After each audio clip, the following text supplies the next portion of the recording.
ਅੰਮ੍ਰਿਤਪਾਲ ਦੀ Ferrari ਦਾ route ਕੀ ਹੈਗਾ? ਸ਼ਾਹਕੋਟ ਤੋਂ ਨੰਗਲ ਅੰਬੀਆ ਤੋਂ ਵੱਖ-ਵੱਖ ਪਿੰਡਾਂ ਤੋਂ ਹੁੰਦਾ ਹੋਇਆ ਸ਼ੇਖੂਪੁਰ ਜਗਰਾਉਂ ਤੋਂ ਫਿਰ ਲਾਡੋਵਾਲ ਲੁਧਿਆਣਾ ਤੋਂ ਫਿਰ ਹਾਰਡੀਜ਼ ਵਰਲਡ ਹੁੰਦਾ ਹੋਇਆ ਅੱਗੇ ਵੱਧਦਾ ਹੈ ਔਰ ਉਸ ਤੋਂ ਬਾਅਦ ਸ਼ੇਰਪੁਰ ਚੌਕ ਪਹੁੰਚਦਾ ਹੈ ਅੰਮ੍ਰਿਤਪਾਲ, ਜਿੱਥੇ ਦੀ ਫੁਟੇਜ ਸਾਹਮਣੇ ਆ ਰਹੀ ਹੈ, ਜਿੱਥੇ ਦੇ ਕਲਿੱਪ ਸਾਹਮਣੇ ਆ ਰਹੇ ਨੇ।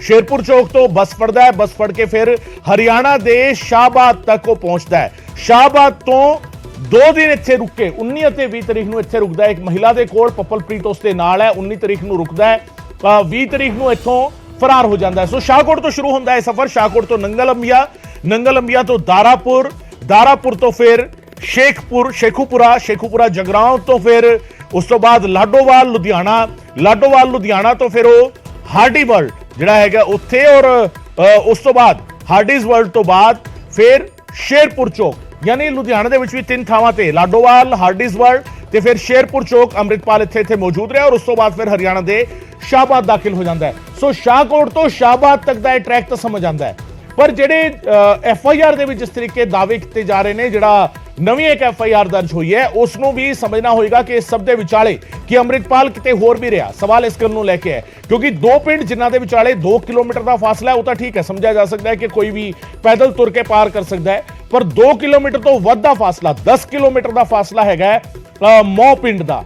ਦਾਰਾਪੁਰ ਤੋਂ ਜਾਂ ਸ਼ੇਖਪੁਰਾ ਤੋਂ ਜੇਕਰ ਗੱਲ ਕੀਤੀ ਜਾਵੇ ਔਰ ਉਸ ਤੋਂ ਬਾਅਦ ਮੌ ਪਿੰਡ ਦੇ ਨੇੜੇ ਜਾ ਕੇ ਜੇਕਰ ਤੁਸੀਂ ਗੂਗਲ ਮੈਪ ਨੂੰ ਸਕਵੀਜ਼ ਕਰਕੇ ਦੇਖੋਗੇ ਤਾਂ ਉਸ ਤੇ ਨੀਲੇ ਰੰਗ ਦਾ ਜਿਹੜਾ ਇੱਕ ਮੈਪ ਦੇ ਵਿੱਚ ਇਮੇਜ ਨਜ਼ਰ ਆਉਂਦੀ ਹੈ ਉਹ ਦਰਿਆ ਦੀ ਇਮੇਜ ਹੁੰਦੀ ਹੈ। ਉਹ ਇਮੇਜ ਹੈਗੀ ਹੈ ਸਤਲੁਜ ਦਰਿਆ ਦੀ ਔਰ ਸਤਲੁਜ ਦਰਿਆ ਜੇਕਰ ਪਾਰ ਕਰਾਇਆ ਗਿਆ ਹੈ ਤਾਂ ਸਤਲੁਜ ਦਰਿਆ ਉਸ ਪਿੰਡ ਤੋਂ ਕਿੰਨਾ ਦੂਰ ਹੈਗਾ? 10 ਕਿਲੋਮੀਟਰ ਦੇ ਕਰੀਬ ਦੂਰ ਜਿਹੜਾ ਹੈਗਾ ਗੂਗਲ ਮੈਪ ਸ਼ੋ ਕਰ ਰਿਹਾ। ਹੁਣ ਇਹ ਕੋਈ ਸ਼ਾਰਟਕਟ ਸੀ ਜਾਂ ਕਿਹੜਾ ਰਾਹ ਸੀਗਾ ਜਿਸ ਦੇ ਰਾਹੀਂ ਦਰਿਆ ਤੱਕ ਪਹੁੰਚਦੇ ਨੇ ਔਰ ਇੰਨੇ ਪਿੰਡਾਂ ਚੋਂ ਲੰਘਦੇ ਨੇ ਕਿ ਪਿੰਡਾਂ 'ਚ ਕਿਸੇ ਨੇ ਦੇਖਿਆ ਨਹੀਂ ਦੇਖਿਆ, ਇਹ ਆਪਣੇ ਆਪ ਵਿੱਚ ਸਵਾਲ ਹੈ। 6 ਵਜੇ ਤੋਂ ਬਾਅਦ ਜੇਕਰ ਲੰਘਦੇ ਨੇ ਤਾਂ 10 ਕਿਲੋਮੀਟਰ ਦਾ ਰਾਹ ਪੈਦਲ ਪਾਰ ਕਰਨ ਦੇ ਵਿੱਚ ਕਿੰਨਾ ਵਕਤ ਲੱਗਿਆ, ਕਿੰਨੇ ਵਜੇ ਲੁਧਿਆਣਾ ਪਹੁੰਚਦਾ ਹੈ, ਕਿਸ ਤਰੀਕੇ ਰਾਹ ਪਾਰ ਹੋਇਆ, ਇਹ ਸਾਰੇ ਸਵਾਲ ਨੇ। ਹਾਲਾਂਕਿ ਪੁਲਿਸ ਨੂੰ ਇਹ ਜਾਂਚ ਕਰਨੀ ਹੋਏਗੀ। ਚਲਾਨ ਜਦੋਂ ਪੇਸ਼ ਹੋਏਗਾ, ਜਿਵੇਂ ਅਮਨ ਦੱਸ ਰਹੇ ਸੀਗੇ, ਉਸ ਵੇਲੇ ਹੋ ਸਕਦਾ ਹੈ ਚਲਾਨ ਦੇ ਵਿੱਚ ਡਿਟੇਲਡ ਜਾਂਚ ਜਿਹੜੀ ਹੈਗੀ ਹੈ ਉਸ ਦੀ ਡਿਟੇਲ ਰਿਪੋਰਟ ਜਿਹੜੀ ਹੈ ਉਸ ਚਲਾਨ ਦੇ ਨਾਲ ਨੱਥੀ ਕੀਤੀ ਜਾਵੇ। ਪਰ ਸਵਾਲ ਇੱਥੇ ਹੈ ਕਿ ਜਿਸ ਤਰੀਕੇ ਇਹ ਰਾਹ ਤੈਅ ਹੋਏ ਨੇ, ਜਿਸ ਤਰੀਕੇ ਅੰਮ੍ਰਿਤਪਾਲ ਜਲੰਧਰ ਵਾਲੀ ਰੇਂਜ ਤੋਂ ਨਿਕਲ ਕੇ ਲੁਧਿਆਣਾ ਦੀ ਰੇਂਜ ਦੇ ਵਿੱਚ ਆਉਂਦਾ ਔਰ ਲੁਧਿਆਣਾ ਤੋਂ ਫਿਰ ਬੱਸ ਫੜ ਕੇ ਫਰਾਰ ਹੋ ਜਾਂਦਾ ਹੈ, ਤਾਂ ਆਪਣੇ ਆਪ ਹੀ ਸਵਾਲ ਇਸ ਗੱਲ ਨੂੰ ਲੈ ਕੇ ਵੀ ਹੈ ਕਿ ਜਲੰਧਰ ਦੇ ਵਿੱਚ ਜਿੱਥੇ ਆਪਰੇਸ਼ਨ ਸ਼ੁਰੂ ਕੀਤਾ ਗਿਆ ਸ਼ਾਹਕੋਟ ਦੇ ਵਿੱਚ, ਪੁਲਿਸ ਦਾ ਦਾਅਵਾ ਹੈ ਕਿ 8 ਤੋਂ 9 ਜ਼ਿਲ੍ਹਿਆਂ ਦੀ ਪੁਲਿਸ, ਉਹਨਾਂ ਦੇ ਅਧਿਕਾਰੀ, SSP ਲੈਵਲ ਦੇ ਆਫੀਸਰ, ਇਹ ਸਾਰੇ ਇਨਵੋਲਵ ਸੀਗੇ ਇਸ ਆਪਰੇਸ਼ਨ ਦੇ ਵਿੱਚ,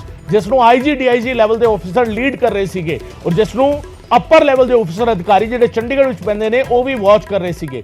ਉਸ ਸਭ ਦੇ ਵਿਚਾਲੇ ਇੰਨਾ ਸਾਰਾ ਰਾਹ ਇੱਕ ਸ਼ਖਸ ਤੈਅ ਕਰਦਾ ਗਿਆ, ਇੱਕ ਸ਼ਖਸ ਹੁਲੀਆ ਬਦਲਦਾ ਗਿਆ ਔਰ ਅਲਟੀਮੇਟਲੀ ਸ਼ਾਹਕੋਟ ਤੋਂ ਸ਼ਾਹਬਾਦ ਤੱਕ ਪਹੁੰਚ ਗਿਆ।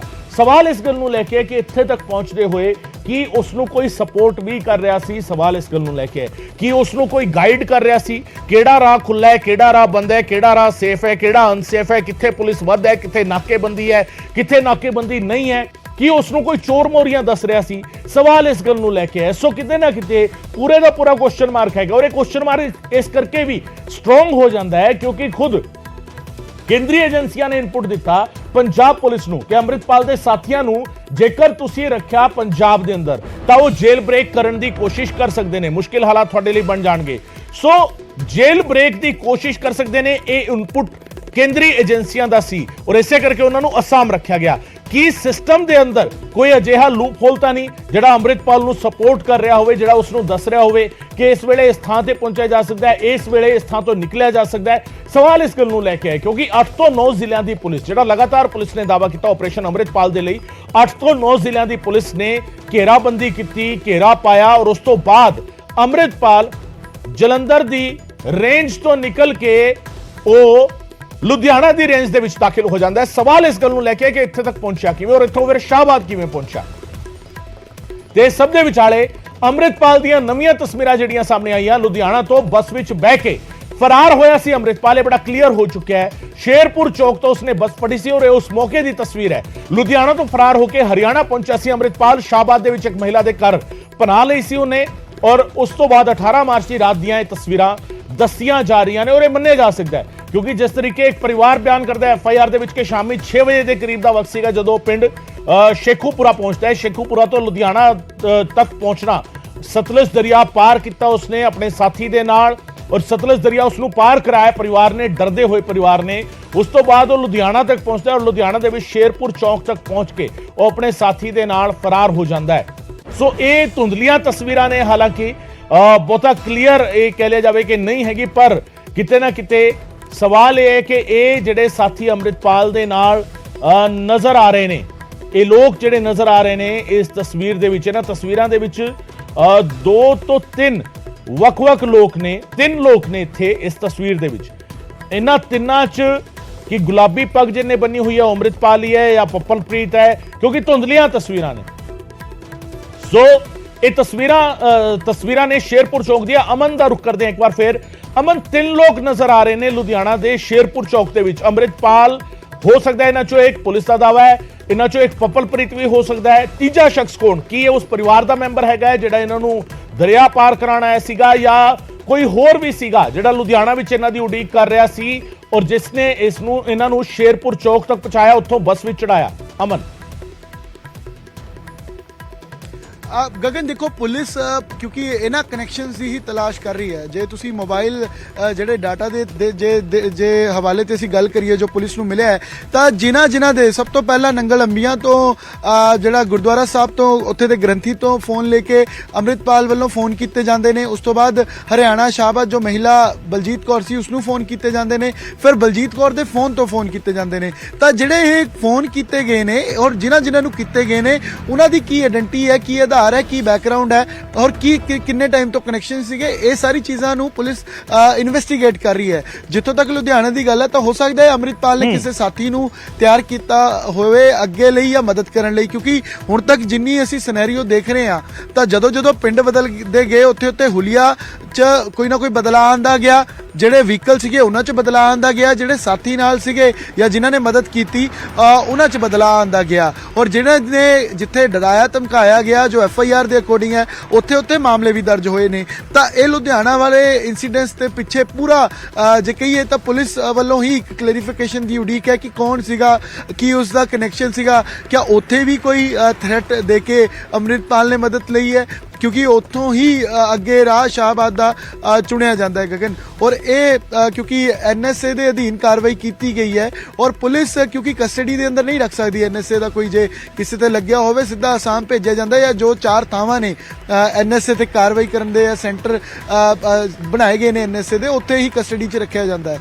ਔਰ ਇਹ ਸਾਰੀ ਚੀਜ਼ਾਂ ਨੂੰ ਵੇਖਦੇ ਹੋਏ ਪੁਲਿਸ ਜਿਹੜੀ ਹੈ ਸਬੂਤਾਂ ਦੇ ਆਧਾਰ ਤੇ ਕਾਰਵਾਈ ਕਰ ਰਹੀ ਹੈ ਔਰ ਸ਼ਿਕਾਇਤ ਜਿੱਥੇ ਮਿਲ ਰਹੀ ਹੈ ਉੱਥੇ ਕਾਰਵਾਈ ਕਰ ਰਹੀ ਹੈ। ਹਾਲਾਂਕਿ ਇਹ ਲੁਧਿਆਣਾ ਬਾਰੇ ਜਾਂ ਪੂਰੇ ਅੱਗੇ ਦੇ ਸਿਨੈਰੀਓ ਬਾਰੇ ਪੁਲਿਸ ਦੇ ਵੱਲੋਂ ਕੀ ਇਨਪੁਟਸ ਪੁਲਿਸ ਤੱਕ ਹੁਣ ਤੱਕ ਪਹੁੰਚੇ ਨੇ, ਪੁਲਿਸ ਨੇ ਕੀ ਇਨਵੈਸਟੀਗੇਟ ਕੀਤਾ ਹੈ, ਉਹ ਉਸ ਦਾ ਪਾਰਟ ਹੈਗਾ। ਕਿਉਂਕਿ ਜੇ ਅਸੀਂ ਕਹੀਏ ਕਿ ਫਲਾਣਾ ਸਾਥੀ ਸੀ ਜਾਂ ਹੋ ਸਕਦਾ ਹੈ ਕੋਈ ਹੋਰ ਹੋਵੇ, ਪੁਲਿਸ ਇਸ ਤੇ ਬਿਹਤਰ ਜਿਹੜੀ ਹੈ ਉਹ ਕਲੈਰੀਫਾਈ ਕਰੇਗੀ। ਉਸ ਪੁਲਿਸ ਦੀ ਕਲੈਰੀਫਿਕੇਸ਼ਨ ਦਾ ਉਡੀਕ ਗਗਨ ਜ਼ਰੂਰ ਹੈਗਾ। ਬਿਲਕੁਲ ਅਮਨ, ਉਸ ਕਲੈਰੀਫਿਕੇਸ਼ਨ ਦੀ ਉਡੀਕ ਹੈਗੀ ਹੈ। ਬਹੁਤ ਸ਼ੁਕਰੀਆ ਅਮਨ ਫਿਲਹਾਲ ਇਸ तमाम ਜਾਣਕਾਰੀ ਦੇ ਲਈ। ਅਮਨ ਭਾਰਦਵਾਜ ਮੇਰੇ ਸਹਿਯੋਗੀ ਲਗਾਤਾਰ ਅਪਡੇਟ ਦੇ ਰਹੇ ਨੇ ਅੰਮ੍ਰਿਤਪਾਲ ਦੇ ਮਾਮਲੇ ਨੂੰ ਲੈ ਕੇ। ਜਿਸ ਤਰੀਕੇ ਵੀਡੀਓ ਸਾਹਮਣੇ ਆ ਰਹੇ ਨੇ, ਜਿਸ ਤਰੀਕੇ ਤਸਵੀਰਾਂ ਸਾਹਮਣੇ ਆ ਰਹੀਆਂ ਨੇ, ਬਹੁਤ ਕੁਝ ਅਜਿਹਾ ਹੈ ਜਿਸ ਨੂੰ ਸਮਝਣਾ ਜ਼ਰੂਰੀ ਹੈ, ਜਿਸ ਨੂੰ ਜਾਣਨਾ ਜ਼ਰੂਰੀ ਹੈ। ਅੰਮ੍ਰਿਤਪਾਲ ਨੂੰ ਜੇਕਰ ਉਸ ਤੇ NSA ਲੱਗ ਚੁੱਕਿਆ ਔਰ ਉਸ ਦੇ ਬਾਵਜੂਦ ਵੀ ਉਸ ਨੂੰ ਸਪੋਰਟ ਜੇਕਰ ਮਿਲ ਰਹੀ ਹੈ ਤਾਂ ਫਿਰ ਕੌਣ ਆਪਰੇਟ ਕਰ ਰਿਹਾ ਹੈ ਸਾਰੀ ਸਪੋਰਟ ਨੂੰ? ਕਿ ਇੱਕ ਸ਼ਖਸ ਉਸ ਦਾ ਲੁਧਿਆਣਾ ਦੇ ਸ਼ੇਰਪੁਰ ਦੇ ਵਿੱਚ ਵੀ ਉਸ ਦੇ ਨਾਲ ਇੱਕ ਐਡ ਔਨ ਸ਼ਖਸ ਨਜ਼ਰ ਆਉਂਦਾ ਹੈ ਜਿਹੜਾ ਉਸ ਨੂੰ ਅਤੇ ਪੱਪਲਪ੍ਰੀਤ ਨੂੰ ਉੱਥੇ ਤੱਕ ਪਹੁੰਚਾਉਂਦਾ ਹੈ, ਜਾਂ ਇਹ ਲੁਧਿਆਣਾ ਦੇ ਵਿੱਚ ਇਹਨਾਂ ਨੂੰ ਮਿਲਿਆ? ਇਹ ਸਾਰੇ ਸਵਾਲ ਬਰਕਰਾਰ ਨੇ, ਇਹਨਾਂ ਸਵਾਲਾਂ ਦੇ ਜਵਾਬ ਪੁਲਿਸ ਨੂੰ ਲੱਭਣੇ ਹੋਣਗੇ, ਕਿਉਂਕਿ ਇਹ ਕੜੀਆਂ ਜਦੋਂ ਜੁੜਦੀਆਂ ਨੇ, ਜਿਹੜਾ ਪੁਲਿਸ ਦਾ ਦਾਅਵਾ ਹੈ ਕਿ ਸਾਰੀ ਤਸਵੀਰਾਂ ਦੇ ਵਿੱਚ ਪਿੰਕ ਰੰਗ ਦੀ, ਗੁਲਾਬੀ ਰੰਗ ਦੀ ਜਿਸਨੇ ਦਸਤਾਰ ਬੰਨੀ ਹੋਈ ਹੈ, ਜਿਸਨੇ ਪੱਗ ਬੰਨੀ ਹੋਈ ਹੈ, ਉਹ ਅੰਮ੍ਰਿਤਪਾਲ ਹੈ, ਪੁਲਿਸ ਦਾ ਦਾਅਵਾ ਹੈ। ਔਰ ਜੇਕਰ ਇਹ ਗੁਲਾਬੀ ਪੱਗ ਬੰਨੇ ਹੋਏ ਸ਼ਖਸ ਅੰਮ੍ਰਿਤਪਾਲ ਹੈ, ਉਸ ਦੇ ਨਾਲ ਪੱਪਲਪ੍ਰੀਤ ਹੈ ਔਰ ਇਹ ਕੜੀਆਂ ਇੱਕ ਦੂਜੇ ਨਾਲ ਜਿਸ ਤਰੀਕੇ ਜੁੜ ਰਹੀਆਂ ਨੇ, ਤਾਂ ਇਹਨਾਂ ਕੜੀਆਂ ਦੇ ਜੋੜ ਦੇ ਵਿੱਚ ਕਿਤੇ ਕੋਈ ਲੂਪ ਹੋਲ ਨਾ ਰਹਿ ਜਾਵੇ, ਇਸ ਦੇ ਲਈ ਪੁਲਿਸ ਨੂੰ ਵੱਡੇ ਪੱਧਰ ਤੇ ਜਾਂਚ ਕਰਨੀ ਹੋਵੇਗੀ, ਲੂਪ ਹੋਲਸ ਕਵਰ ਕਰਨੇ ਹੋਣਗੇ ਇਸ ਮਾਮਲੇ ਦੇ ਚਲਾਨ ਨੂੰ, ਇਸ ਮਾਮਲੇ ਦੀ ਚਾਰਜਸ਼ੀਟ ਨੂੰ ਸਟਰੋਂਗ ਬਣਾਉਣ ਦੇ ਲਈ। ਸੋ ਕਈ ਸਾਰੇ ਸਵਾਲ ਜਿਹੜੇ ਹਜੇ ਵੀ ਬਰਕਰਾਰ ਨੇ ਔਰ ਸਭ ਤੋਂ ਅਹਿਮ ਸਵਾਲ ਤਾਂ ਇੱਕ ਹੋਇਆ ਕਿ ਅੰਮ੍ਰਿਤਪਾਲ ਹੈ ਕਿੱਥੇ। ਸਵਾਲ ਇਸ ਗੱਲ ਨੂੰ ਲੈ ਕੇ ਹੈ ਕਿ ਅੰਮ੍ਰਿਤਪਾਲ ਹੈ ਕਿੱਥੇ ਮੌਜੂਦ ਹੈ, ਕਿ ਉਹ ਦੇਸ਼ ਦੀਆਂ ਹੱਦਾਂ ਵਿੱਚ ਹੈ, ਪੰਜਾਬ ਵਿੱਚ ਤਾਂ ਨਹੀਂ ਹੈ, ਬੜਾ ਕਲੀਅਰ ਹੋ ਚੁੱਕਾ ਹੈ, ਹਰਿਆਣਾ ਵਿੱਚ ਹੈ ਜਾਂ ਨਹੀਂ ਹੈ, ਜਾਂ ਹਰਿਆਣਾ ਤੋਂ ਅੱਗੇ ਉੱਤਰਾਖੰਡ ਜਾ ਚੁੱਕਾ ਹੈ, ਜਾਂ ਉੱਤਰਾਖੰਡ ਤੋਂ ਵੀ ਅੱਗੇ ਟੱਪ ਚੁੱਕਾ ਹੈ, ਜਿਹੜੇ ਖਦਸ਼ੇ ਪ੍ਰਗਟਾਏ ਜਾ ਰਹੇ ਸੀਗੇ, ਨੇਪਾਲ ਤਾਂ ਨਹੀਂ ਭੱਜ ਗਿਆ। ਸਵਾਲ ਇਸ ਗੱਲ ਨੂੰ ਲੈ ਕੇ ਹੈ। ਸੋ ਅੰਮ੍ਰਿਤਪਾਲ ਕਿੱਥੇ ਹੈ, ਸਵਾਲ ਬਰਕਰਾਰ ਹੈ। ਸਵਾਲ ਨੂੰ 143 ਘੰਟੇ ਤੋਂ ਵੱਧ ਦਾ ਸਮਾਂ ਹੋ ਚੁੱਕਿਆ ਹੈ ਅੰਮ੍ਰਿਤਪਾਲ ਨੂੰ ਫਰਾਰ ਹੋਇਆ। ਲਗਾਤਾਰ ਅਸੀਂ ਤੁਹਾਨੂੰ ਦਿਖਾ ਰਹੇ ਹਾਂ ਔਰ ਜਿਸ ਤਰੀਕੇ ਉਸਤੇ ਸਭ ਦੇ ਵਿਚਾਲੇ ਮਾਮਲੇ ਦਰਜ ਹੋ ਰਹੇ ਨੇ। ਡੇ 7 ਹੈ, 7ਵਾਂ ਦਿਨ ਹੋ ਗਿਆ ਅੱਜ ਅੰਮ੍ਰਿਤਪਾਲ ਆਪਰੇਸ਼ਨ ਅੰਮ੍ਰਿਤਪਾਲ ਨੂੰ ਸ਼ੁਰੂ ਹੋਏ, ਪਰ ਅੰਮ੍ਰਿਤਪਾਲ ਫਰਾਰ ਹੈ। ਸਵਾਲ ਇਹ ਹੈ ਕਿ ਫਿਰ ਕਿਉਂਕਿ ਹੁਣ ਇੱਕ ਸਟੇਟ ਪੁਲਿਸ ਦਾ ਮਸਲਾ ਨਹੀਂ ਰਹਿ ਗਿਆ, ਹੁਣ ਇਹ ਇੰਟਰ ਸਟੇਟ ਮਸਲਾ ਹੈਗਾ ਔਰ ਜੇਕਰ ਬਾਕੀ ਸੂਬੇ ਅਲਰਟ ਤੇ ਨੇ ਤਾਂ ਫਿਰ ਅਲਰਟ ਦੇ ਵਿੱਚ ਅੰਮ੍ਰਿਤਪਾਲ ਕਿਹੜੀ ਚੋਰ ਮੋਰੀਆਂ ਦਾ ਇਸਤੇਮਾਲ ਕਰ ਰਿਹਾ ਹੈ, ਕਿਹੜੀ ਚੋਰ ਮੋਰੀਆਂ ਦਾ ਇਸਤੇਮਾਲ ਕਰਕੇ ਉਹ ਬਚਣ ਦੀ ਕੋਸ਼ਿਸ਼ ਕਰ ਰਿਹਾ, ਭੱਜਣ ਦੀ ਕੋਸ਼ਿਸ਼ ਕਰ ਰਿਹਾ, ਇਹ ਸਵਾਲ ਹਜੇ ਵੀ ਬਰਕਰਾਰ ਹੈ।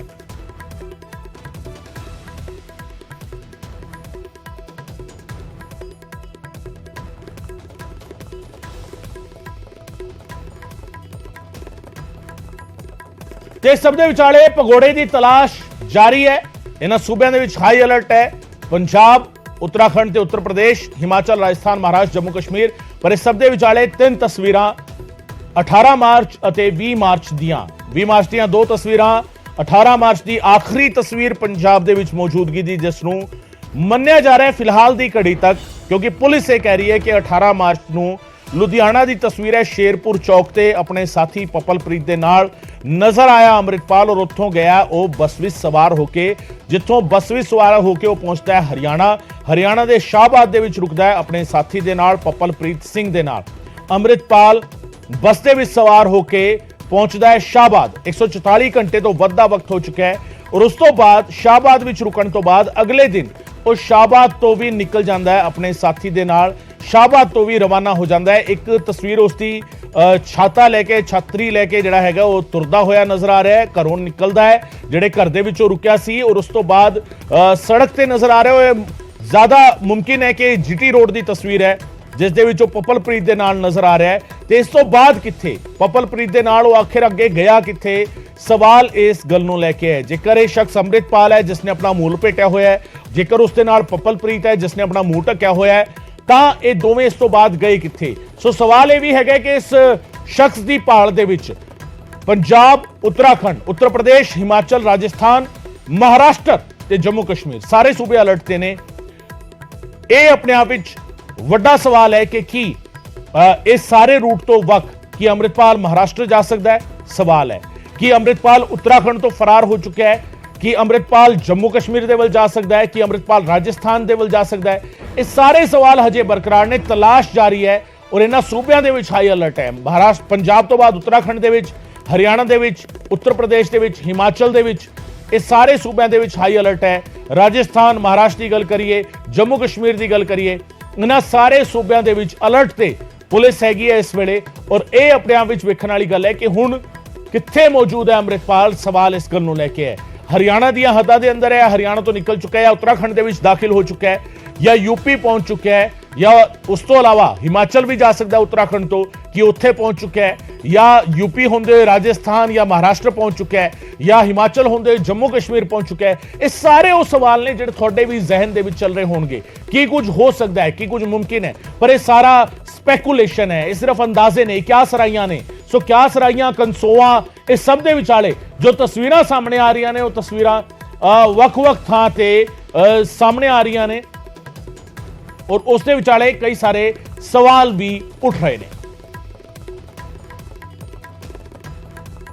ਤੇ ਸਭ ਦੇ ਵਿਚਾਲੇ ਜਥੇਦਾਰ ਨੂੰ ਮਿਲਣ ਦੇ ਲਈ ਆਈਜੀ ਇੰਟੈਲੀਜੈਂਸ ਜਸਕਰਨ ਸਿੰਘ ਪਹੁੰਚੇ। ਜਥੇਦਾਰ ਦੇ ਘਰ ਦੇ ਵਿੱਚ ਇਹ ਮੀਟਿੰਗ ਚੱਲ ਰਹੀ ਹੈ।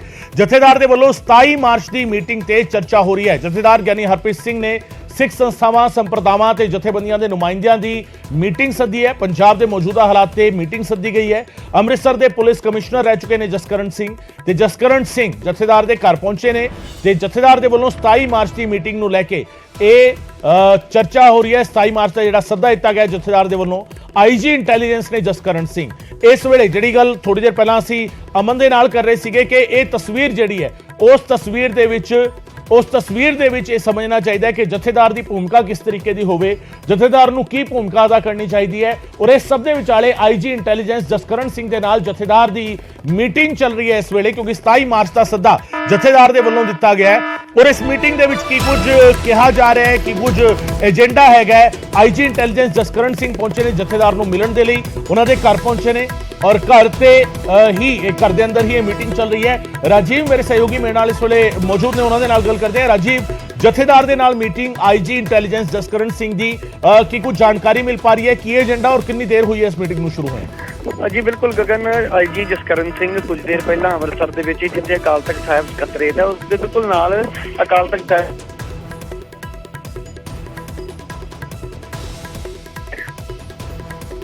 ਰਾਜੀਵ ਤੁਹਾਨੂੰ ਇੱਕ ਗੁਜ਼ਾਰਿਸ਼ ਕਰਾਂਗੇ ਕਿਉਂਕਿ ਨੈਟਵਰਕ ਦਾ ਥੋੜਾ ਜਿਹਾ ਇਸ਼ੂ ਲੱਗ ਰਿਹਾ ਹੈ ਸੋ ਨੈਟਵਰਕ ਦੇ ਵਿੱਚ ਤੁਸੀਂ ਆਓ ਇੱਕ ਵਾਰ ਫਿਰ ਤੁਹਾਡੇ ਨਾਲ ਰਾਬਤਾ ਕਾਇਮ ਕਰਨ ਦੀ ਅਸੀਂ ਕੋਸ਼ਿਸ਼ ਕਰਦੇ ਹਾਂ। ਸੋ ਰਾਜੀਵ ਦੇ ਕੋਲ ਮੁੜ ਚਲਾਂਗੇ ਪਰ ਇਸ ਵੇਲੇ ਤੁਹਾਨੂੰ ਦੱਸਦੀ ਕਿ ਪੰਜਾਬ ਦੇ ਮੌਜੂਦਾ ਹਾਲਾਤ ਨੂੰ ਲੈ ਕੇ 27 ਤਰੀਕ ਨੂੰ ਜਥੇਦਾਰ ਨੇ ਇੱਕ ਮੀਟਿੰਗ ਸੱਦੀ ਸੀ। ਜਥੇਦਾਰ ਸ੍ਰੀ ਅਕਾਲ ਤਖਤ ਸਾਹਿਬ ਯਾਨੀ ਹਰਪ੍ਰੀਤ ਸਿੰਘ ਨੇ ਇੱਕ ਮੀਟਿੰਗ ਸੱਦੀ ਸੀ। ਸਾਰੀਆਂ ਸਿੱਖ ਸੰਸਥਾਵਾਂ ਵੱਖ-ਵੱਖ ਸੰਪਰਦਾਵਾਂ ਦੇ ਮੁਖੀਆਂ ਨੂੰ ਸੱਦਾ ਦਿੱਤਾ ਗਿਆ ਸੀਗਾ ਔਰ ਇਸੇ ਮੀਟਿੰਗ ਦੇ ਮੱਦੇਨਜ਼ਰ ਅੱਜ ਆਈਜੀ ਇੰਟੈਲੀਜੈਂਸ ਜਸਕਰਨ ਸਿੰਘ ਜਥੇਦਾਰ ਨੂੰ ਮਿਲਣ ਲਈ ਪਹੁੰਚੇ ਨੇ। ਇੱਕ ਵਾਰ ਫੇਰ ਰੁਕ ਕਰਦੇ ਹਾਂ ਰਾਜੀਵ ਦਾ। ਰਾਜੀਵ ਆਵਾਜ਼ ਕਲੀਅਰ ਨਹੀਂ ਸੀ ਆ ਰਹੀ, ਇੱਕ ਵਾਰ ਫੇਰ ਜਾਣਨਾ ਚਾਹਾਂਗੇ ਕਿੰਨੀ ਦੇਰ ਹੋਈ ਹੈ ਮੀਟਿੰਗ ਨੂੰ ਸ਼ੁਰੂ ਹੋਇਆ ਔਰ ਕੀ ਕੁਝ ਜਾਣਕਾਰੀ ਮਿਲ ਪਾ ਰਹੀ ਹੈ? ਜੀ ਦੇਖੋ, ਅਗਰ ਕੁਝ ਦੇ ਪਹਿਲਾਂ ਤੋਂ ਆਈਜੀ ਇੰਟੈਲੀਜੈਂਸ ਨੇ ਜਸਕਰਨ ਸਿੰਘ ਉਹ ਅਕਾਲ ਤਖਤ ਸਾਹਿਬ ਦੇ ਜਥੇਦਾਰ ਨੂੰ ਮਿਲਣ ਦੇ ਲਈ ਪਹੁੰਚਦੇ ਨੇ ਔਰ ਅੰਮ੍ਰਿਤਸਰ ਦੇ ਵਿੱਚ ਜਿੱਥੇ ਅਕਾਲ ਤਖਤ ਸਾਹਿਬ ਸਕੱਤਰੇਤ ਹੈ ਉਸ ਦੇ ਬਿਲਕੁਲ ਨਾਲ ਹੀ ਜਥੇਦਾਰ ਦੀ ਰਿਹਾਇਸ਼ ਹੈ ਔਰ ਉੱਥੇ ਜਸਕਰਨ ਸਿੰਘ ਪਹੁੰਚੇ। ਹਾਲਾਂਕਿ ਨਾ ਤਾਂ ਉਹਨਾਂ ਵੱਲੋਂ ਕੋਈ ਜਾਣਕਾਰੀ ਦਿੱਤੀ ਗਈ ਔਰ ਨਾ ਹੀ ਹਾਲੇ ਤੱਕ ਜਥੇਦਾਰ ਵੱਲੋਂ ਕੋਈ ਅਧਿਕਾਰਕ ਤੌਰ ਤੇ ਇਸ ਦੀ ਮੀਟਿੰਗ ਦਾ ਜਿਹੜਾ ਏਜੰਡਾ ਦੱਸਿਆ ਗਿਆ। ਪਰ ਸੂਤਰਾਂ ਦੇ ਹਵਾਲੇ ਤੋਂ ਜਾਣਕਾਰੀ ਇਹੀ ਹੈ ਕਿ ਜਿਹੜੀ 27 ਮਾਰਚ ਨੂੰ ਜਥੇਦਾਰ ਵੱਲੋਂ ਸੱਦਾ ਦਿੱਤਾ ਗਿਆ ਕਿ ਸਮੁੱਚੀਆਂ ਸਿੱਖ ਜਥੇਬੰਦੀਆਂ, ਬੁੱਧੀਜੀਵੀ, ਸਿੱਖ ਵਕੀਲ ਔਰ ਜਿਸ ਤਰੀਕੇ ਦੇ ਮਾਹੌਲ ਪੰਜਾਬ ਦੇ ਵਿੱਚ ਜੋ ਬਣਿਆ ਹੋਇਆ ਤਾਂ ਅਕਾਲ ਤਖਤ ਸਾਹਿਬ ਦੇ ਜਥੇਦਾਰ ਨੇ ਉਸ ਦੇ ਉੱਤੇ ਹੀ ਵਿਚਾਰ ਚਰਚਾ ਕਰਨ ਦੇ ਲਈ ਇਹ ਅਸੀਂ ਕਹਿ ਸਕਦੇ ਜਿਹੜਾ ਸੱਦਾ ਦਿੱਤਾ। ਪਰ ਉਸ ਤੋਂ ਪਹਿਲਾਂ ਕਿਉਂਕਿ ਪੁਲਿਸ ਦੇ ਲਈ ਸਭ ਤੋਂ ਵੱਡੀ ਇਹੀ ਇੱਕ ਜ਼ਿੰਮੇਵਾਰੀ ਹੈ ਕਿ ਪੰਜਾਬ ਦਾ ਮਾਹੌਲ ਕਿਸੇ ਵੀ ਤਰੀਕੇ ਦੇ ਨਾਲ ਖਰਾਬ ਨਾ ਹੋਵੇ, ਜਿਹੜੀ ਕਾਰਵਾਈ ਕੀਤੀ ਜਾ ਰਹੀ ਹੈ ਤਾਂ ਇਸ ਬਾਰੇ ਉਹਨਾਂ ਵੱਲੋਂ ਜਥੇਦਾਰ ਨੂੰ ਭਰੋਸਾ ਵੀ ਦਿੱਤਾ ਜਾ ਸਕਦਾ ਹੈ ਔਰ ਇਹ ਵੀ ਪੂਰੀ ਜਿਹੜੀ ਆਪਰੇਸ਼ਨ ਚਲਾਇਆ ਜਾ ਰਿਹਾ ਉਸ ਬਾਰੇ ਜਾਣਕਾਰੀ ਵੀ ਦਿੱਤੀ ਜਾਏਗੀ ਕਿ ਆਖਿਰਕਾਰ ਇਸ ਦੀ ਜ਼ਰੂਰਤ ਕਿਉਂ ਪਈ। ਦੂਸਰੇ ਪਾਸੇ ਇਹ ਵੀ ਜਾਣਕਾਰੀ ਮਿਲ ਰਹੀ ਹੈ ਕਿ ਜਿਹੜੇ 177 ਨੌਜਵਾਨਾਂ ਦਾ ਜ਼ਿਕਰ ਕੱਲ ਆਈਜੀ ਹੈੱਡਕੁਆਟਰ ਸੁਖਚੈਨ ਸਿੰਘ ਗਿੱਲ ਨੇ ਆਪਣੀ ਪ੍ਰੈਸ ਕਾਨਫਰੰਸ ਦੇ ਵਿੱਚ ਕੀਤਾ ਸੀ ਤਾਂ ਅੱਜ ਉਹਨਾਂ ਨੂੰ ਵੀ ਰਿਲੀਜ਼ ਕੀਤਾ ਜਾ ਸਕਦਾ ਕਿਉਂਕਿ ਉਹਨਾਂ ਦੇ ਪਰਿਵਾਰਾਂ ਵੱਲੋਂ ਵੀ ਲਗਾਤਾਰ ਸਵਾਲ ਚੱਕੇ ਜਾ ਰਹੇ ਨੇ ਕਿ ਸਾਡੇ ਬੱਚਿਆਂ ਨੂੰ ਤੰਗ ਪਰੇਸ਼ਾਨ ਕੀਤਾ ਜਾ ਰਿਹਾ। ਪਰ ਜਿਸ ਦੀ ਸ਼ਮੂਲੀਅਤ ਜਾਂ ਜਿਸ ਦੀ ਭੂਮਿਕਾ ਪਾਈ ਜਾਏਗੀ ਉਸ ਨੂੰ ਜ਼ਰੂਰ ਸ਼ਿਕੰਜਾ ਉਸ ਦੇ ਖਿਲਾਫ ਕੱਸਿਆ ਜਾਏਗਾ ਪਰ ਜਿਨ੍ਹਾਂ ਦੀ ਸਿੱਧੇ ਤੌਰ ਤੇ ਕੋਈ ਭੂਮਿਕਾ ਨਹੀਂ ਹੈ ਉਹਨਾਂ ਨੂੰ ਪੁੱਛਗਿੱਛ ਕਰਕੇ ਛੱਡਣ ਦੀ ਵੀ ਗੱਲ ਪੁਲਿਸ ਵੱਲੋਂ ਕਹੀ ਗਈ ਹੈ। ਤਾਂ ਇਹਨਾਂ ਸਾਰੇ ਹਾਲਾਤਾਂ ਨੂੰ ਦੇਖਦਿਆਂ ਹੋਇਆ, ਸਾਰੇ ਮਾਹੌਲ ਨੂੰ ਦੇਖਦਿਆਂ ਹੋਇਆ ਹੀ ਇਹ ਜਿਹੜੀ ਮੀਟਿੰਗ ਕੀਤੀ ਜਾ ਰਹੀ ਔਰ ਕੁਝ ਦੇਰ ਬਾਅਦ ਜਦੋਂ ਮੀਟਿੰਗ ਖਤਮ ਹੋਏਗੀ ਤਾਂ ਲਾਜ਼ਮੀ ਤੌਰ ਤੇ ਆਈਜੀ ਦੇ ਨਾਲ ਔਰ ਜਥੇਦਾਰ ਸਾਹਿਬ ਦੇ ਨਾਲ ਵੀ ਗੱਲ ਕਰਨ ਦੀ ਕੋਸ਼ਿਸ਼ ਜ਼ਰੂਰ ਕੀਤੀ ਜਾਏਗੀ। ਜੀ ਬਹੁਤ ਬਹੁਤ ਸ਼ੁਕਰੀਆ ਰਾਜੀਵ ਫਿਲਹਾਲ ਇਸ तमाम ਜਾਣਕਾਰੀ ਦੇ ਲਈ। ਰਾਜੀਵ ਸ਼ਰਮਾ ਮੇਰੇ ਸਹਿਯੋਗੀ ਜਾਣਕਾਰੀ ਦੇ ਰਹੇ ਸਨ। ਅੰਮ੍ਰਿਤਸਰ ਦੇ ਵਿੱਚ ਇੱਕ ਅਹਿਮ ਮੀਟਿੰਗ ਹੈਗੀ ਹੈ, ਇਹ ਜਥੇਦਾਰ ਨੂੰ ਮਿਲਣ ਲਈ ਪਹੁੰਚੇ ਨੇ ਆਈਜੀ ਇੰਟੈਲੀਜੈਂਸ ਜਸਕਰਨ ਸਿੰਘ ਔਰ ਇਹ ਮੀਟਿੰਗ ਆਪਣੇ ਆਪ ਵਿੱਚ ਅਹਿਮ ਇਸ ਕਰਕੇ ਹੈ ਕਿਉਂਕਿ ਜਥੇਦਾਰ ਦੇ ਵੱਲੋਂ ਜਥੇਦਾਰ ਸ੍ਰੀ ਅਕਾਲ ਤਖਤ ਸਾਹਿਬ ਦੇ ਵੱਲੋਂ ਗਿਆਨੀ ਹਰਪ੍ਰੀਤ ਸਿੰਘ ਦੇ ਵੱਲੋਂ ਇਹ ਸੱਦਾ ਦਿੱਤਾ ਗਿਆ। 27 ਮਾਰਚ ਦੀ ਇਕੱਤਰਤਾ ਸੱਦੀ ਗਈ ਸੀ ਔਰ ਇਸ ਇਕੱਤਰਤਾ ਦੇ ਵਿੱਚ ਸਾਰੇ ਵੱਖ-ਵੱਖ ਸੰਪਰਦਾਵਾਂ ਦੇ ਮੁਖੀਆਂ ਨੂੰ ਸਿੱਖ ਸੰਸਥਾਵਾਂ ਨੂੰ ਸੱਦਾ ਦਿੱਤਾ ਗਿਆ ਸੀ। ਪੰਜਾਬ ਦੇ ਮੌਜੂਦਾ ਹਾਲਾਤਾਂ ਤੇ 27 ਮਾਰਚ ਦੀ ਇਕੱਤਰਤਾ ਹੈ ਔਰ ਇਸ ਇਕੱਤਰਤਾ ਦੇ ਦੌਰਾਨ ਜਿਹੜਾ ਪੰਜਾਬ ਦਾ ਭਾਈਚਾਰਕ ਸਾਂਝ ਹੈਗੀ ਹੈ, ਪੰਜਾਬ ਦਾ ਅਮਨੋ ਅਮਾਨ ਹੈਗਾ ਉਸ ਨੂੰ ਕਾਇਮ ਰੱਖਣ ਦੇ ਲਈ ਕੋਈ ਕਦਮ ਚੁੱਕਿਆ ਜਾਵੇ। ਜਥੇਦਾਰ ਸਾਹਿਬ ਦੇ ਵੱਲੋਂ ਵੀ ਕੋਈ ਇਸ ਤਰੀਕੇ ਦਾ ਐਲਾਨ ਕੀਤਾ ਜਾਵੇ ਕਿਉਂਕਿ ਬਹੁਤ ਸਾਰੇ ਸਵਾਲ ਇਸ ਵੇਲੇ ਉੱਠ ਰਹੇ ਨੇ। ਆਮ ਜਿਹੜੇ ਪੰਜਾਬ ਦੇ ਵਸਨੀਕ ਨੇ, ਜਿਹੜੇ ਸਿੱਖ ਭਾਈਚਾਰੇ ਨਾਲ ਜੁੜੇ ਨੇ, ਜਿਹੜੇ ਇੱਥੇ ਤੱਕ ਕਿ ਗੈਰ ਸਿੱਖ ਵੀ ਪੰਜਾਬ ਦੇ ਵਿੱਚ ਰਹਿੰਦੇ ਨੇ, ਉਹਨਾਂ ਦੇ ਜ਼ਿਹਨ ਦੇ ਵਿੱਚ ਵੀ ਕਈ ਸਾਰੇ ਸਵਾਲ ਨੇ ਔਰ ਇਹਨਾਂ ਸਵਾਲਾਂ ਦੇ ਜਵਾਬ ਉਦੋਂ ਹੀ ਜ਼ਿਆਦਾ ਬਿਹਤਰ ਤਰੀਕੇ ਦਿੱਤੇ ਜਾ ਸਕਦੇ ਨੇ ਜਦੋਂ ਮੌਜੂਦਾ ਤਸਵੀਰ ਦੇ ਵਿਚਾਲੇ ਇੱਕ ਪੰਜਾਬ ਦੀ ਭਾਈਚਾਰਕ ਸਾਂਝ ਦਾ ਜ਼ਿਕਰ ਕਰਦਿਆਂ ਹੋਇਆ, ਪੰਜਾਬ ਦੇ ਆਪਸੀ ਪਿਆਰ ਦਾ ਜ਼ਿਕਰ ਕਰਦਿਆਂ ਹੋਇਆ ਪੂਰੇ ਸੂਬੇ ਦੇ ਲੋਕਾਂ ਨੂੰ ਇੱਕ ਕੋਈ ਡਾਇਰੈਕਸ਼ਨ ਦਿੱਤੀ ਜਾ ਸਕੇ। ਪੂਰੇ ਡਾਇਰੈਕਸ਼ਨ ਇਹ ਮੰਨਿਆ ਜਾਂਦਾ ਹੈ ਕਿ ਜਥੇਦਾਰ ਸ੍ਰੀ ਅਕਾਲ ਤਖਤ ਸਾਹਿਬ ਵਰਗੀ ਜਿਹੜੀ ਥਾਵਾਂ ਨੇ ਉਹਨਾਂ ਦੇ ਵੱਲੋਂ ਜ਼ਿਕਰ ਦਿੱਤੀਆਂ ਜਾਣਗੀਆਂ ਤਾਂ ਜ਼ਿਆਦਾ ਬਿਹਤਰ ਤਰੀਕੇ ਨਾਲ ਅਸੈਪਟ ਹੋਣਗੀਆਂ। ਇਸ ਸਭ ਦੇ ਵਿਚਾਲੇ ਮੋਸਟ ਵਾਂਟਡ ਅੰਮ੍ਰਿਤਪਾਲ ਨੂੰ ਲੈ ਕੇ ਵੱਡਾ ਖੁਲਾਸਾ ਹੋਇਆ। ਦੁਬਈ ਦੇ ਵਿੱਚ ਡਰੱਗ ਡੀਲਰਾਂ ਦੇ ਨਾਲ ਅੰਮ੍ਰਿਤਪਾਲ ਦਾ ਸੰਪਰਕ ਸੀ। ਜੀ ਹਾਂ, ਜਿਹੜੀ ਕੇਂਦਰੀ ਖੁਫੀਆ ਏਜੰਸੀਆਂ ਨੇ ਉਹਨਾਂ ਨੇ ਖੁਲਾਸਾ ਕੀਤਾ ਹੈ ਡਰੱਗ ਡੀਲਰ ਜਸਵੰਤ ਸਿੰਘ ਰੋਡੇ ਦੇ ਨਾਲ ਨੇੜਿਓਂ ਜੁੜਿਆ ਰਿਹਾ ਅੰਮ੍ਰਿਤਪਾਲ। ਪਾਕਿਸਤਾਨ ਦੇ ਵਿੱਚ ਰੋਡੇ ਦਾ ਭਰਾ ਇਸ ਡਰੱਗ ਦੇ ਧੰਦੇ ਨੂੰ ਆਪਰੇਟ ਕਰ ਰਿਹਾ ਹੈ ਔਰ ਇੱਥੇ ਆ ਕੇ ਵੀ ਕਿਤੇ ਨਾ ਕਿਤੇ ਮੰਨਿਆ ਗਿਆ ਕਿ ਡਰੱਗ ਡੀਲਰਸ ਦੇ ਨਾਲ ਕੰਟੈਕਟ ਸ਼ਾਇਦ ਇਹ ਕਿਆ ਸੁਣਾਏ ਜਾ ਰਹੇ ਨੇ ਹਜੇ ਕਿਉਂਕਿ ਇੰਟੈਲੀਜੈਂਸ ਏਜੰਸੀ ਦੀ ਰਿਪੋਰਟ ਦੇ ਵਿੱਚ ਕਈ ਸਾਰੇ ਖੁਲਾਸੇ ਹੋਏ ਨੇ। ਸੂਤਰਾਂ ਦੇ ਹਵਾਲੇ ਤੋਂ ਜਿਹੜੀ ਜਾਣਕਾਰੀ ਸਾਨੂੰ ਮਿਲ ਰਹੀ ਹੈ ਕਿ ਭਾਰਤ ਆ ਕੇ ਵੀ ਇਹ ਨੈਕਸਸ ਜਿਹੜਾ ਸੀਗਾ ਇਹ ਬ੍ਰੇਕ ਨਹੀਂ ਸੀ ਹੋਇਆ। ਦੁਬਈ ਦੇ ਵਿੱਚ ਡਰੱਗ ਡੀਲਰ ਜਸਵੰਤ ਸਿੰਘ ਰੋਡੇ ਦੇ ਨਾਲ ਸੰਪਰਕ ਸੀ। ਦੁਬਈ ਦੇ ਵਿੱਚ ਡਰੱਗ ਡੀਲਰਾਂ ਦੇ ਨਾਲ ਸੰਪਰਕ ਦੇ ਵਿੱਚ ਸੀਗਾ ਅੰਮ੍ਰਿਤਪਾਲ। ਤੇ ਅੰਮ੍ਰਿਤਪਾਲ ਨੂੰ ਲੈ ਕੇ ਵੱਡਾ ਖੁਲਾਸਾ ਹੈ। ਦੁਬਈ ਦੇ ਵਿੱਚ ਡਰੱਗ ਡੀਲਰਾਂ ਦੇ ਨਾਲ ਸੰਪਰਕ ਵਿੱਚ ਸੀ।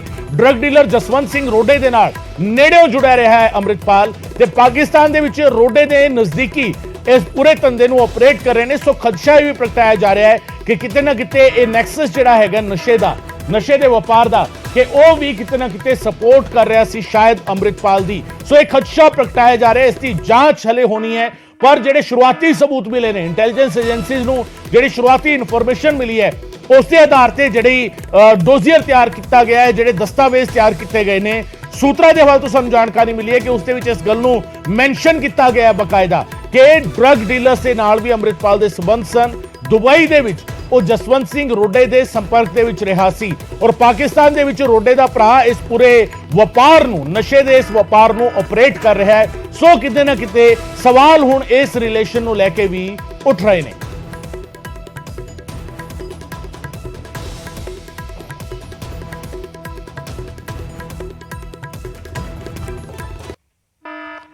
ਤੇ ਅੰਮ੍ਰਿਤਪਾਲ ਦੇ ਸੁਧੀਰ ਸੂਰੀ ਕਤਲकांड ਦੇ ਵਿੱਚ ਸ਼ਾਮਿਲ ਹੋਣ ਦਾ ਸ਼ੱਕ ਵੀ ਪ੍ਰਗਟਾਇਆ ਜਾ ਰਿਹਾ ਹੈ। ਅੰਮ੍ਰਿਤਪਾਲ ਦੇ ਸੰਪਰਕ ਦੇ ਵਿੱਚ ਮੁਲਜ਼ਮ ਸਨੀ ਸੀ। ਸੂਤਰਾਂ ਦੇ ਹਵਾਲੇ ਤੋਂ ਇਹ ਜਾਣਕਾਰੀ ਮਿਲੀ ਹੈ ਕਤਲ ਤੋਂ 4 ਦਿਨ ਪਹਿਲਾਂ ਅੰਮ੍ਰਿਤਪਾਲ ਦੇ ਨਾਲ ਮੁਲਾਕਾਤ ਕੀਤੀ ਸੀ। ਸੂਰੀ ਦੇ ਕਤਲ ਦੀ ਕਾਰ ਤੇ ਵਾਰਿਸ ਪੰਜਾਬ ਦੇ ਦਾ ਸਟicker ਲੱਗਿਆ ਹੋਇਆ ਸੀ। ਅੰਮ੍ਰਿਤਪਾਲ ਦੀ ਸ਼ਮੂਲੀਅਤ ਦੇ ਬਾਰੇ ਚੁੱਪ ਰਹਿਣ ਦੀ ਧਮਕੀ ਦਿੱਤੀ ਹੋਈ ਸੀ। ਇਹ ਗੱਲ ਵੀ ਨਿਕਲ ਕੇ ਸਾਹਮਣੇ ਆ ਰਹੀ ਹੈ। ਕਤਲ ਤੋਂ 4 ਦਿਨ ਪਹਿਲਾਂ ਅੰਮ੍ਰਿਤਪਾਲ ਦੇ ਸੰਪਰਕ ਦੇ ਵਿੱਚ ਸੀ ਸੂਰੀ ਕਤਲकांड ਨੂੰ ਅੰਜਾਮ ਦੇਣ ਵਾਲਾ ਮੁਲਜ਼ਮ, ਜਿਸ ਨੂੰ ਪੁਲਿਸ ਨੇ ਅਰੈਸਟ ਕਰ ਲਿਆ ਸੀ। ਮੁਲਜ਼ਮ ਸਨੀ ਅੰਮ੍ਰਿਤਪਾਲ ਦੇ ਸੰਪਰਕ ਦੇ ਵਿੱਚ ਸੀ ਔਰ ਅੰਮ੍ਰਿਤਪਾਲ ਦੇ ਸ਼ਮੂਲੀਅਤ ਨੂੰ ਲੈ ਕੇ ਚੁੱਪ ਰਹਿਣ ਦੀ ਧਮਕੀ ਦਿੱਤੀ ਗਈ ਸੀ। ਸੁਧੀਰ ਸੂਰੀ ਕਤਲकांड ਅੰਮ੍ਰਿਤਸਰ ਦੇ ਵਿੱਚ ਹੋਇਆ ਸੀ। ਅੰਮ੍ਰਿਤਸਰ ਦੇ ਮੰਦਿਰ ਦੇ ਬਾਹਰ ਸੁਧੀਰ ਸੂਰੀ ਪ੍ਰਦਰਸ਼ਨ ਕਰ ਰਹੇ ਸੀ ਜਦੋਂ ਉਹਨਾਂ ਨੂੰ ਗੋਲੀ ਮਾਰੀ ਗਈ ਸੀਗੀ। ਨੇੜਿਓਂ ਜਾ ਕੇ ਗੋਲੀ ਮਾਰੀ ਗਈ ਸੀ ਔਰ ਨੇੜੇ ਹੀ ਇੱਕ ਸ਼ਖਸ ਜਿਹੜਾ ਆਪਣੀ ਦੁਕਾਨ ਚਲਾਉਂਦਾ ਸੀਗਾ, ਉਸਨੇ ਇਸ ਕਾਰੇ ਨੂੰ ਅੰਜਾਮ ਦਿੱਤਾ ਸੀ। ਪੁਲਿਸ ਨੇ ਉਸ ਨੂੰ ਮੌਕੇ ਤੋਂ ਕਾਬੂ ਕਰ ਲਿਆ ਸੀ। ਕਈ ਸਾਰੇ ਸਵਾਲ ਉਸ ਵੇਲੇ ਖੜੇ ਹੋਏ ਸਨ। ਉਸ ਦੀ ਕਾਰ ਜਿਹੜੀ ਬਰਾਮਦ ਹੋਈ, ਉਸ ਕਾਰ ਤੇ ਵਾਰਿਸ ਪੰਜਾਬ ਦੇ ਜਥੇਬੰਦੀ ਦਾ ਸਟicker ਲੱਗਿਆ ਹੋਇਆ ਸੀ ਔਰ ਖੁਲਾਸਾ ਇਹ ਹੋਇਆ ਕਿ 4 ਦਿਨ ਪਹਿਲਾਂ ਉਸ ਦੀ ਅੰਮ੍ਰਿਤਪਾਲ ਦੇ ਨਾਲ ਗੱਲਬਾਤ ਹੋਈ ਸੀ।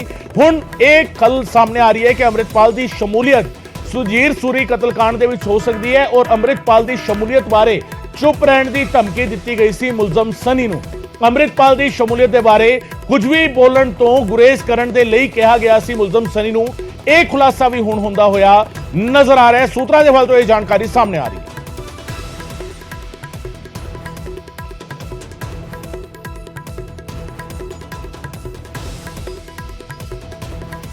ਤੇ ਸਭ ਦੇ ਵਿਚਾਲੇ ਦਲਜੀਤ ਕਲਸੀ ਦੇ ਵਕੀਲ ਹਾਈਕੋਰਟ ਪਹੁੰਚੇ ਨੇ। ਅਸਮ ਜੇਲ੍ਹ ਦੇ ਵਿੱਚ ਕਲਸੀ ਤੋਂ ਮਿਲਣ ਦੀ ਇਜਾਜ਼ਤ ਮੰਗੀ ਗਈ ਹੈ। ਹਾਈਕੋਰਟ ਦੇ ਵਿੱਚ 28 ਮਾਰਚ ਨੂੰ ਇਸ ਮਾਮਲੇ ਤੇ ਸੁਣਵਾਈ ਹੋਵੇਗੀ।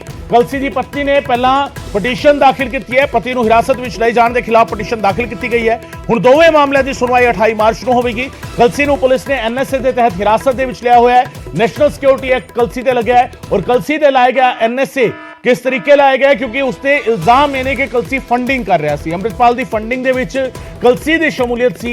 ये इल्जाम दलजीत कलसी ते ने। अमृतपाल तो पहला वारिस पंजाब जथेबंदी का पहला मुखी जिहड़े सी दीप सिद्धू दे नाल नेड़ता सी दलजीत कलसी दी और दलजीत कलसी दी इस तो बाद नेड़ता अमृतपाल दे नाल नजर आई। तस्वीरां दे विच भी दोवें इकट्ठे नजर आए और यह भी मन्निया जा रहा है कि जिहड़ी फंडिंग सी इस जथेबंदी नूं खास करके अमृतपाल नूं ਉਹ ਦਲਜੀਤ ਕਲਸੀ ਦੇ ਵੱਲੋਂ ਕੀਤੀ ਜਾ ਰਹੀ ਸੀ। ਸੋ ਇਹ ਕਈ ਸਾਰੇ ਸਵਾਲ ਹਲੇ ਉੱਠ ਰਹੇ ਨੇ ਔਰ ਇਸ ਸਭ ਦੇ ਵਿਚਾਲੇ ਦਲਜੀਤ ਕਲਸੀ ਦੇ ਵਕੀਲ ਹਾਈਕੋਰਟ ਪਹੁੰਚੇ, ਪਟੀਸ਼ਨ ਦਾਖਲ ਕੀਤੀ ਹੈ, ਦਲਜੀਤ ਕਲਸੀ ਨੂੰ ਮਿਲਣ ਦੀ ਇਜਾਜ਼ਤ ਮੰਗੀ ਹੈ ਔਰ ਦਲਜੀਤ ਕਲਸੀ ਦੀ ਪਤਨੀ ਨੇ ਵੀ ਪਤੀ ਦੀ ਗ੍ਰਿਫਤਾਰੀ ਨੂੰ ਲੈ ਕੇ ਉਸ ਨੂੰ ਹਿਰਾਸਤ ਵਿੱਚ ਲੈ ਜਾਣ ਨੂੰ ਲੈ ਕੇ ਇੱਕ ਅਰਜ਼ੀ ਦਾਖਲ ਕੀਤੀ ਸੀ। ਹੁਣ ਦੋਵਾਂ ਤੇ 28 ਮਾਰਚ ਨੂੰ ਸੁਣਵਾਈ ਹੋਵੇਗੀ। उधर अमृतपाल के साथी दलजीत कलसी ਨੂੰ ਲੈ ਕੇ ਖੁਲਾਸਾ ਹੋਇਆ। ਖੁਫੀਆ ਏਜੰਸੀਆਂ ਦੀ ਰਿਪੋਰਟ ਦੇ ਵਿੱਚ ਵੱਡੇ ਖੁਲਾਸੇ ਹੋਏ ਨੇ। 13 ਸਾਲਾਂ ਦੇ ਵਿੱਚ 18 ਵਾਰ ਥਾਈਲੈਂਡ ਗਿਆ ਸੀ ਦਲਜੀਤ ਕਲਸੀ। 2007 ਤੋਂ 2020 ਦੌਰਾਨ 18 ਵਾਰ ਥਾਈਲੈਂਡ ਗਿਆ ਸੀ ਕਲਸੀ। ਇਮੀਗ੍ਰੇਸ਼ਨ ਬਿਊਰੋ ਨੇ ਥਾਈਲੈਂਡ ਯਾਤਰਾ ਦਾ ਪਤਾ ਲਗਾਇਆ। ਕਲਸੀ ਦੀਆਂ ਥਾਈਲੈਂਡ ਯਾਤਰਾਵਾਂ ਦੀ ਜਾਂਚ ਕੀਤੀ ਜਾ ਰਹੀ ਹੈ। ਫਿਲਹਾਲ ਇਸ ਵੇਲੇ ਦਲਜੀਤ ਕਲਸੀ ਅਸਮ ਦੀ ਡਿਬਰੂਗੜ੍ਹ ਜੇਲ੍ਹ ਦੇ ਵਿੱਚ ਬੰਦ ਹੈ। ਕਲਸੀ ਨੂੰ ਪੁਲਿਸ ਨੇ ਗੁਰੂਗ੍ਰਾਮ ਤੋਂ ਗ੍ਰਿਫਤਾਰ ਕੀਤਾ ਸੀ ਤੇ NSA ਦੇ ਤਹਿਤ ਹਿਰਾਸਤ ਦੇ ਵਿੱਚ ਲਿਆ ਗਿਆ ਸੀ ਦਲਜੀਤ ਕਲਸੀ ਨੂੰ। ਪਰ ਵੱਡਾ ਖੁਲਾਸਾ ਇਹ ਹੋਇਆ ਹੈ ਜਾਂਚ ਦੇ ਵਿੱਚ, ਸ਼ੁਰੂਆਤੀ ਜਾਂਚ ਦੇ ਵਿੱਚ 13 ਸਾਲਾਂ ਦੇ ਵਿੱਚ 18 ਵਾਰ ਥਾਈਲੈਂਡ ਗਿਆ ਸੀ ਕਲਸੀ। ਕਿਉਂ ਥਾਈਲੈਂਡ ਜਾ ਰਿਹਾ ਸੀ ਦਲਜੀਤ ਕਲਸੀ, ਕੀ ਕਰਨ ਦੇ ਲਈ ਉਹ ਥਾਈਲੈਂਡ ਗਿਆ ਸੀ, ਇਹ ਪਤਾ ਲਾਇਆ ਜਾ ਰਿਹਾ ਹੈ ਔਰ ਇਹ ਇਸ ਵੇਲੇ ਇੰਟੈਲੀਜੈਂਸ ਏਜੰਸੀਜ਼ ਜਾਂਚ ਕਰ ਰਹੀਆਂ ਨੇ ਕਿ ਦਲਜੀਤ ਕਲਸੀ ਥਾਈਲੈਂਡ ਵਿੱਚ ਜਾ ਕੇ ਕਿਸ ਨੂੰ ਮਿਲਿਆ, ਕੀ ਉਸਨੇ ਉੱਥੇ ਕੀਤਾ, ਕਿਉਂ ਥਾਈਲੈਂਡ ਗਿਆ। ਇਹ ਸਾਰੇ ਸਵਾਲ ਖੜੇ ਹੋ ਰਹੇ ਨੇ। 13 ਸਾਲਾਂ ਦੇ ਵਿੱਚ 18 ਵਾਰ ਦਲਜੀਤ ਕਲਸੀ ਥਾਈਲੈਂਡ ਗਿਆ। ਇਸ ਮਾਮਲੇ ਦੀ ਜਾਂਚ ਹੁਣ ਕੀਤੀ ਜਾ ਰਹੀ ਹੈ ਔਰ ਇਮੀਗ੍ਰੇਸ਼ਨ ਡਿਪਾਰਟਮੈਂਟ ਦੇ ਨਾਲ ਬਕਾਇਦਾ ਤਾਲਮੇਲ ਸਥਾਪਿਤ ਕਰਕੇ ਪਤਾ ਲਾਉਣ ਦੀ ਕੋਸ਼ਿਸ਼ ਹੋ ਰਹੀ ਹੈ ਕਿ ਦਲਜੀਤ ਕਲਸੀ ਥਾਈਲੈਂਡ ਦੇ ਵਿੱਚ ਕਿਸ ਨੂੰ ਮਿਲਿਆ, ਕਿੱਥੇ ਰਿਹਾ, ਉਸ ਕਿਸ ਕਬ ਦੇ ਲਈ ਉਹ ਥਾਈਲੈਂਡ ਜਾ ਰਿਹਾ ਸੀਗਾ ਔਰ ਇਹ ਇੰਨਾ ਰੈਂਡਮ ਕਿਉਂ ਸੀਗਾ, ਇੰਨਾ ਫ੍ਰੀਕੁਐਂਟ ਕਿਉਂ ਸੀ, ਇੰਨਾ ਫ੍ਰੀਕੁਐਂਟਲੀ ਉਸਦੇ ਥਾਈਲੈਂਡ ਜਾਣ ਦੀ ਵਜ੍ਹਾ ਕੀ ਸੀ। 18 ਵਾਰ ਥਾਈਲੈਂਡ ਜਾਣਾ ਦਲਜੀਤ ਕਲਸੀ ਦਾ ਕਿਉਂ, ਕੀ ਵਜ੍ਹਾ ਸੀਗੀ, ਇਹ ਆਪਣੇ ਆਪ ਵਿੱਚ ਇੱਕ ਵੱਡਾ ਸਵਾਲ ਹੈ।